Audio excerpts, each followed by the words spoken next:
In the original Saturday Night Live going back 50 years, Rosanna Dana always said, "It's always something." That's what we want to talk about today because nothing ever stays the same. Everything in life has a beginning and an end because creation is dynamic. It's ever unfolding and never stands still. To resist this truth is to fight against the very essence of life, to fight against existence. The idea to embrace it and then to ride the waves of infinite possibility. Our job is to boldly step into each moment, knowing that every ending clears the way for a new beginning. And in that cycle, we are both the creator and the created. Everything begins and ends. This moment begins and ends. Think about everything in your life. You think time is constant? Hell, we just went daylight savings time last night. So now time has changed. Time is made up, isn't it? Who came up with this 24 hours, 60 minutes in an hour, 60 seconds? It's made up. And guess what? It doesn't stand still, does it? Neither do you. Science will tell you your body in 1 second has lost billions of cells and new ones have come in.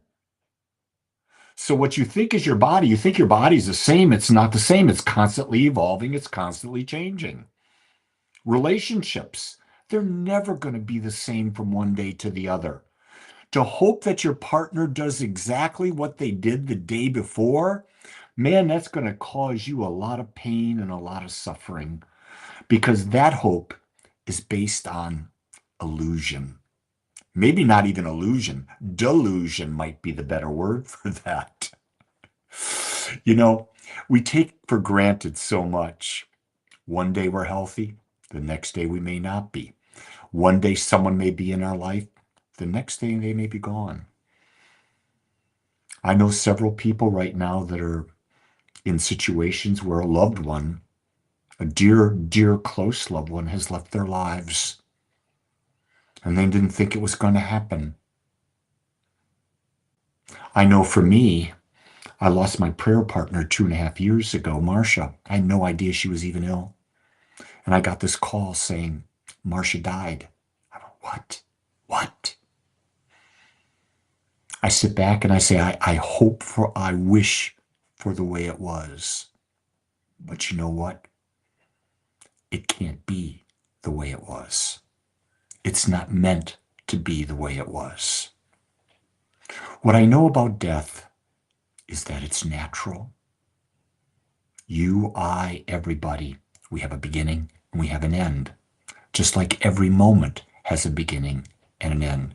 Just like everything in our lives, every relationship has a beginning and an end. It's always that way. It's never going to be anything different. So why do we fight it so much? Do you notice that we fight the beginnings and ends? We want things to stay the same. Why? Because our ego gets comfortable. That's right. Our ego gets comfortable. We have this fear of the unknown, and we were just brainwashed into that as children by our parents, by society, by our extended family, by social, well, for me, not social media, but media back in the day, religion, definitely, politics for sure. The second you get involved, everything is conditioning you. Let's go back and have the grand old days of the 50s. What? It's impossible to go back. The only way to go is in the moment, and in that moment, you're moving forward because that's the natural rhythm of life. And when we fight the natural rhythm of life, we're absolutely miserable. Go with the flow. You've heard it over and over and over again. Things are going to happen. You know, the Zen practice that I love and that I practice as best I can is to accept what is and allow negative emotion to flow through you, but not continue to affect you. You're going to feel the negative emotion. That's okay. Feel it, but let it go through you. Don't hold on to it. Don't repress it. Don't wish for something different. Just let it move through you. It's part of life experience. And then when you have the positive emotion, experience it fully, fully, fully. Let it flow through you. And then release it as well. That frees you to be in the next moment. Otherwise, you're going to be craving that moment over and over again, and you're going to be missing life, and you're going to be absolutely miserable. The idea is to be fully alive in every moment, knowing that every moment will be constantly changing. So with that, beautiful ones, it's a beautiful day. It's rainy, it's cold. It's a beautiful day. Why? Because I get to experience. I get to experience all that it has to offer. And so do you. Much love.